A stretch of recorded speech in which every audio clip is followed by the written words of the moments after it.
Il est bon de préciser un certain nombre de réalisations, et ça j'en laisse le soin au régime, en termes de nombre de cartes, en termes de nombre de TPE, en termes de nombre de cartes en circulation dans la zone numéro 1, en termes de nombre d'opérations et de volume des opérations qui se chiffrent à des centaines de milliards. Donc pour tout cela, je voudrais vous féliciter. Mais encore, comme si cela ne suffisait pas, vous venez apporter à la communauté bancaire et du système financier probablement de l'UEMOA un appui à travers cette démarche de communication. Et la communication, vous la placez au bon endroit. Parce que quand on parle de communication, vous savez, chacun son métier, chacun son domaine. La communication, c'est l'affaire de la presse, qu'on le veuille ou qu'on ne le veuille pas. Et pour communiquer, il faut la presse. Vous avez invité la presse et vous avez bien fait. Parce que, aussi bien vous que les banques, nous avons des communications que nous pouvons faire et je remercie et je félicite les responsables marketing et communication bancaire qui sont dans la salle. Mais il faut rendre à César ce qui est à César, parce que la presse joue un rôle éminemment important. Ce que nous avons fait, nous l'avons sûrement fait et bien fait, mais la presse communiquera mieux que nous saurions le faire nous-mêmes. Le paiement par carte bancaire, à part des transactions, et surtout, vraiment surtout, encourager les commerçants à accepter les cartes bancaires comme moyen de paiement. Et porteront entre autres sur la promotion du retrait interbancaire devant les agences bancaires. Donc il y aura des agences qui sont déjà identifiées. Donc, il y aura des commerciaux au niveau des agences qui pourront expliquer aux porteurs, aujourd'hui quand on parle de porteurs, c'est des clients, aux porteurs de cartes, l'utilité de l'interbancarité. Parce qu'on sait qu'aujourd'hui, beaucoup de personnes ne savent pas en fait qu'avec des cartes, ils peuvent faire des retraits sur une banque juste qui est beaucoup plus en proximité de certains commerçants.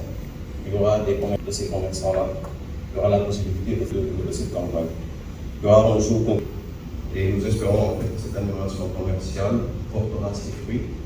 Et nous en demandons à présenter mes sincères excuses parce que hier c'était le 4 avril, pardon, la fête nationale de l'indépendance. Il y en a qui travaillaient et un message n'est pas venu, je l'ai vu ce matin. Nous avons une rencontre à 10h avec le ministère des Finances et la présidente de la République pour un sujet qui concerne justement l'assise qui est ici présente, la cybersécurité.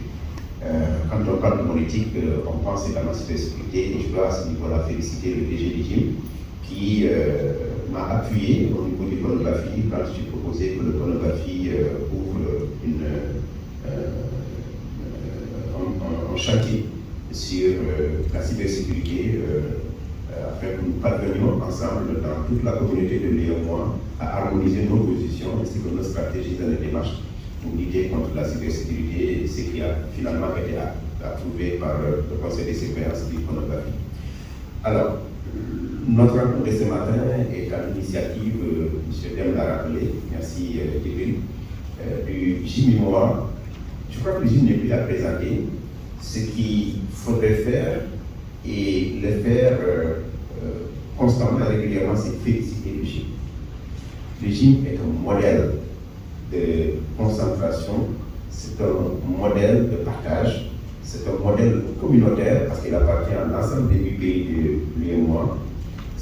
Et les GIM n'arrêtent pas de progression, les banques se retrouvent, les banques et les établissements financiers se retrouvent dans cette progression en ce sens que la politique, nous avons un modèle exemplaire en Afrique. Et c'est ce modèle d'ailleurs, M. le directeur général adjoint, qui a été exporté et qui aurait pu davantage l'être, n'eût été les dispositions réglementaires qui la confirment un petit peu dans notre sous-région, dans la sous-région de l'UEMOA. Avec cette initiative, le GIM souhaite vraiment faire évoluer les paiements au niveau des TPE. Le GIM souhaite aussi éduquer les populations pour qu'elles aient le réflexe, une fois dans les agences, dans les supermarchés ou bien au niveau des pharmacies, qu'ils prennent l'habitude, qu'ils aient le réflexe aussi de payer par leur carte. Et ils ont tout intérêt parce que en payant par leur carte, le paiement se fait très rapidement ils ne perdent pas du temps. En payant par les cartes, ils ont la traçabilité de leur paiement. En payant par les cartes une dernière fois, ils arrivent à sécuriser leur apport.